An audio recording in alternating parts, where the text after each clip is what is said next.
अस्सलाम वालेकुम। उम्मीद है आप लोग खैरियत से होंगे। आज मैंने बनाई पापड़ी चाट, जिसके लिए सबसे पहले बनाई मैंने पापड़ी।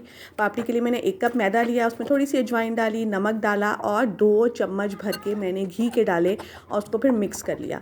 ये प्रोसेस बहुत ज़रूरी है पापड़ी के लिए, अगर पापड़ी को आप क्रिस्पी चाहते हैं, खस्ता चाहते हैं, और अगर आप उसको नरम नरम चाहते हैं तो फिर ये काम मत करिएगा। फिर ल्यूक वार्म वाटर डाल के मैंने उसको गूँध लिया, जैसे आटा गूँध लेते हैं, और थोड़ा थोड़ा पानी डालना है प्लीज़, बहुत सारा पानी एक साथ नहीं डालना वरना मैदा कंट्रोल करना मुश्किल। अच्छा, उसके बाद हमने रेस्ट पे रख दिया उसको। ये देखें कितना अच्छे से हो गया। इसको फिर हमने 2 पीसेस कर लिए, 2 रोटी बना ली। 2 रोटी बनाने के बाद हमने इसको किसी भी कटर से काट लें। मेरे पास तो ग्लास था, तो मेरे पास कटर नहीं था, तो मैंने ग्लास से काट लिए, पापड़ियाँ बना ली।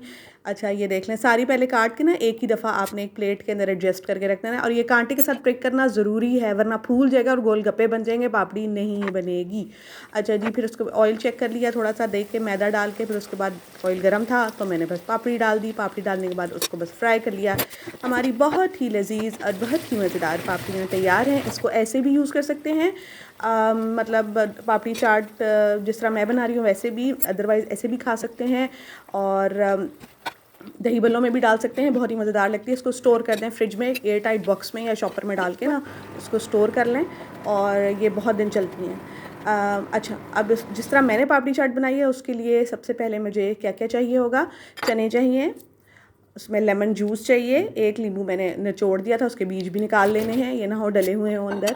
उसके बाद उसमें अनियन, हरा धनिया, टमाटर, हरी मिर्चें, चाट मसाला डाल के उसको मिक्स मिक्स मिक्स मिक्स कर लेना है। और मिक्स करने के बाद अब हमने पापड़ी को प्लेट में एडजस्ट करना है, और ये चाट हमने थोड़ी थोड़ी इसके ऊपर ऐसे आपने डालनी है। और ये देखें, डाल के फिर उसके बाद जो भी आपको मिले ना, जो उसको क्रंच देने के लिए, मज़ा देने के लिए, वो आप डालें। जैसे मैंने देखें दोबारा से टमाटर, प्याज और हरी मिर्च, हरा धनिया ऊपर से थोड़ा थोड़ा स्प्रिंकल किया। फिर उसके बाद मैंने ग्रीन चटनी थोड़ी थोड़ी डाली। उसके बाद मैंने थोड़ा सा दही डाला। ये टेस्टी, बहुत ज़्यादा टेस्टी और बहुत ही प्रेजेंटेबल डिश है। इसको आप अफ्तार पार्टियों के लिए बनाएं और आपको देखें लोग हैरान और परेशान रह जाएंगे। ऊपर से थोड़ी थोड़ी पापड़ी मैंने स्प्रिंकल कर दी, चाट मसाला। ये देखें, डिश तैयार है। दुआ में याद रखिएगा, मेरे चैनल को सब्सक्राइब कीजिएगा, लाइक कीजिएगा। अल्लाह हाफिज़।